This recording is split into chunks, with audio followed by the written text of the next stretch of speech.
Donald Trump is panicking and he has gone mute. He has gone silent on Thanksgiving. No posts from him yet, ranting and raving like a lunatic on Thanksgiving, which he usually does. One of the reasons, though, that Donald Trump is panicking and trying to figure out what the hell he's going to do right now on this Thanksgiving.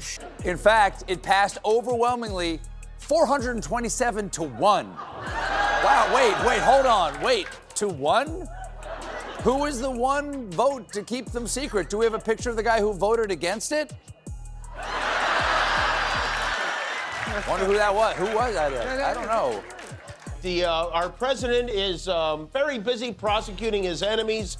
His goon squad today indicted his own former national security advisor, John Bolton. He is just brazenly lying about the economy and grocery prices, but he did have a chat with Vlad Putin today, which we know because while he was on the phone with Putin, he posted, "I am speaking to President Putin now."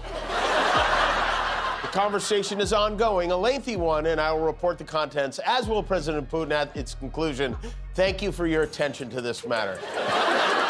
Never mind our attention to this matter. How about you paying attention to this matter? Do you know what truly irritates Donald Trump? Every night, more than one late-night host makes fun of him. In order to expose his corruption and hypocrisy, two of the biggest stars in late-night television band together, make an unbreakable alliance, and utilize every platform at their disposal. And Stephen Colbert and Jimmy Kimmel have been doing just that. Additionally, Trump is completely incapable of handling it. I'm referring to a bond that began as professional respect, developed into a full-fledged brotherhood during the 2023 writer's strike, and erupted into open conflict in response to Trump's attempts to silence them both. Is because it has now been confirmed by multiple other sources, and you probably heard it here on the Midas Touch Network first, that the Trump regime granted asylum to the DC shooter back in April of this year. In fact, Kristi Noem, the head of the Department of Homeland Security, had to confirm that this morning. Fox then confirmed it as well. The Trump regime officially granted asylum to the shooter in April of this year. More on that in a moment. Also, people are livid and pissed at this regime on this Thanksgiving. We all know that the price of turkey is up. We all know that the price of Thanksgiving dinner is significantly higher. The prices of everything are essentially higher right now, despite the Trump regime trying to gaslight us and claim that everything is lower. Of course, the vote doesn't mean the Epstein files will be released right away. The bill now has to go to the Senate, where it may be amended. And if it's passed there and amended, it would have to go back to the House, where it has to cross over a river, and under the bridge is a troll. And to get by the troll, you have to answer his riddle. What walks on two cankles in the morning, rides a golf cart in the afternoon, and is totally in the Epstein files? Thank you. Why are you posting about a phone call while you're on the call? Every once in a while, when he needs a good laugh, Putin schedules a phone call with Trump. And Putin is Bart Simpson and Trump is his Mo. Trump announced that he is going to meet with Putin in Budapest at a date to be determined because only he can end a war. I don't think any president's ever ended a war, frankly. One war, I did 8 of them, Maria, right? And but I don't know, did Bush ever end? Do you think Biden ended a war? Biden started wars because he was stupid. But do you think Biden ended any wars? No. I don't know of anybody that ended wars. I ended 8 of them. No president, nobody has ever ended a war other than him. All the other wars ended mysteriously by themselves. This is the tale of how two comedians turned to become Trump's worst annoyances. How Trump attempted to ruin both of their programs, and how each assault strengthened their cooperation. Remember to activate the notification bell, subscribe to America Facticity, and like this video before we get started. More exposes that the mainstream media won't cover are on the horizon. Let's begin with a point at when this union truly took root. August 2023, during the strike of the Writers Guild. Every late-night show ended in darkness. 5 hosts, Jimmy Kimmel, Stephen Colbert, Jimmy Fallon, Seth Meyers, and John Oliver, decided to take an unusual action while their writers were picketing. They produced the Strike Force 5 podcast. Stephen Colbert came up with the concept.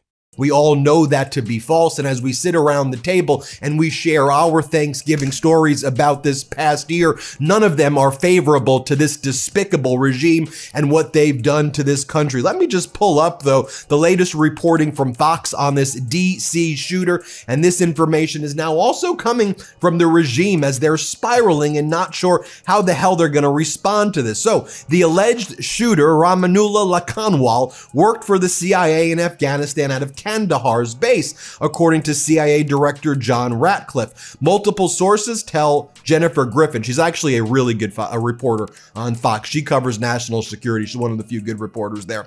She says, multiple sources tell me he was vetted before working with the CIA by the NCTC, National Counterterrorism Center, and the CIA. He basically worked for the CIA.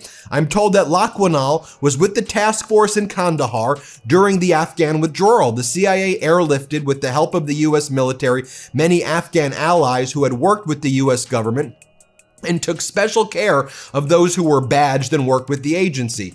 They were taken to bases in Qatar and Europe, Trump's friends in Qatar, and then onward to military bases in the U.S., where further vetting was supposed to take place. Then again, it might be way simpler than that, because as of this taping, this is still happening, as of this taping, since the vote was so huge and overwhelming in the House, the Senate may vote on the Epstein files tonight. So,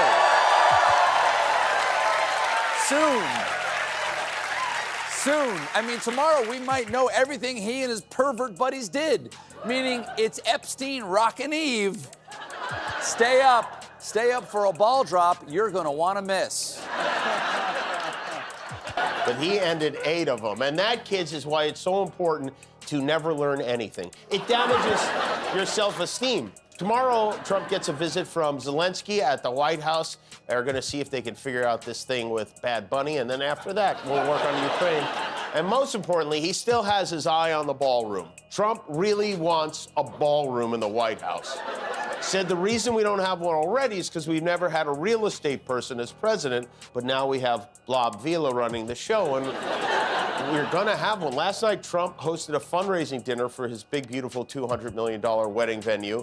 The fact that the government is shut down because Republicans don't want to spend money on health care. The 2007 to 2008 writer strike taught him that the hosts needed to communicate and help one another. Kimmel proposed making their weekly Zoom meetings into a podcast. All revenues were distributed to their unemployed employees. When the podcast debuted on August 30th, 2023, it quickly rose to the top of the Spotify and Apple podcast rankings.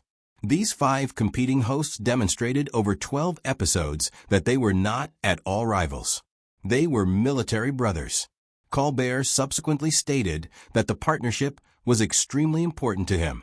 Kimmel promised to stand up for them and referred to them as his podcast brothers.